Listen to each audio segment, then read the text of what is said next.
The scene that we've just heard described, the sight of three women coming to the tomb on Easter morning, is a scene that we all know by heart.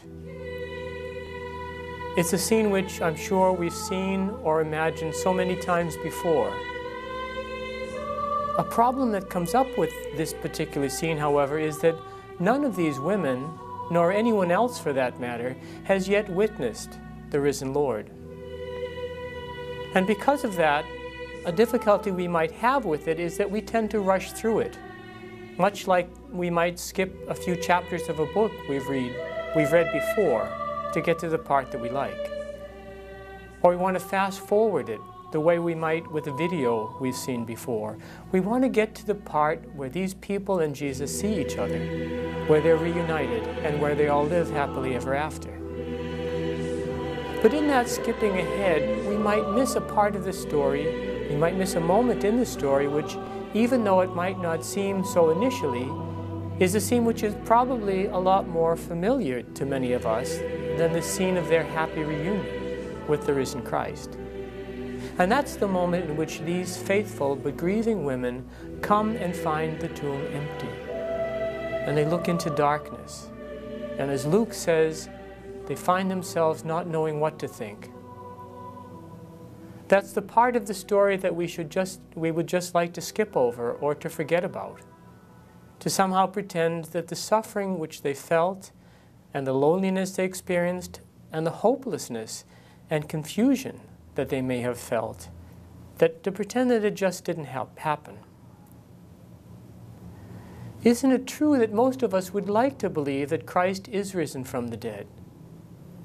And isn't it also true that, especially on a bright, sunny Easter morning, it seems easy to believe that He is risen? But what about when we get into the day-to-day business of our lives? What happens when it feels as though our lives have become a drudgery? When it seems our life has lost some of its meaningfulness? When nothing seems to make sense anymore? Or what happens when we're thrown together with people who don't particularly seem to care for us, or who don't think much of us? Or when we find ourselves living with people who are always at odds with us for some reason? Or what happens when we lose an old friend, or a loved one, or a member of our community or our parish? What happens when we notice ourselves getting older and perhaps more feeble? What happens when we live in an environment of violence and it's not safe to walk the streets? The truth is that Christ's resurrection, at times like that, can often feel to us more like a fairy tale. At times like those, it might sound like a nice story, but it just doesn't seem to be all that believable, given the world in which we live. It seems like a story that fits fine with sunny Easter Sundays, but doesn't quite sound as real in the Mondays through Saturdays of our lives. In short, what happens when we, like the women in this gospel, find ourselves standing before an empty tomb and looking into darkness? And that's precisely the question, I think, that St. Luke wants us to ask in giving us this first scene of his account of the resurrection of Christ. St. Luke seems more concerned with testing and developing our faith than in proving anything to us or giving us a kind of an easy fix. When we are again confronted with those kinds of experiences of difficulty and darkness, the danger, I think, is that we might try to run from them.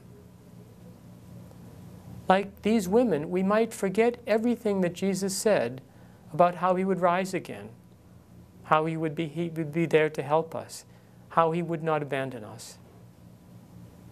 And instead, when confronted with this darkness, we might take matters into our own hands, looking out for our own self-interest, looking for some kind of escape, looking for some place to hide, rather than staying a little longer, remembering His words and His deeds, and eventually discovering that indeed Jesus has risen. which, as we see in tonight's gospel, is precisely what happened with these women at the tomb.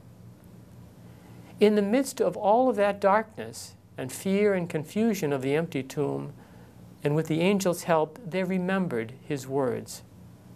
And in that remembering, they knew that he had risen.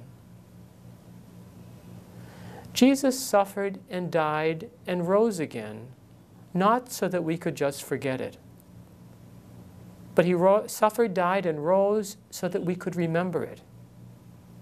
He suffered, died, and rose so that when we ourselves suffer, or when we see or hear of other people suffering, or when we feel frightened, or alone, or confused, we can remember what he did for us and what he said to us. And instead of running and hiding or escaping from the darkness, we might suddenly become aware of the fact that he is there with us in it, and we don't have to be afraid anymore.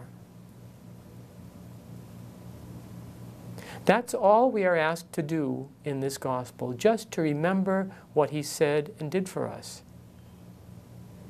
And it's the same thing that he will ask of his disciples on the road to Emmaus, as we'll hear in this gospel, as this gospel continues later this week. And his hope is that through this process of remembering, we might come to believe that he really is risen. We might come to believe that he really is with us.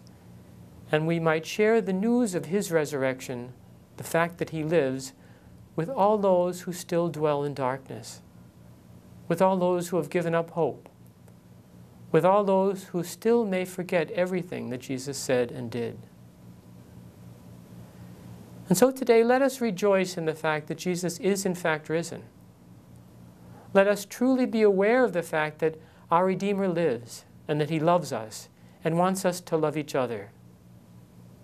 But let's also pray that we might remember his love and his presence with us when times get rough, when it seems that we are alone or frightened or in darkness, or when it seems that our world is in darkness or in confusion.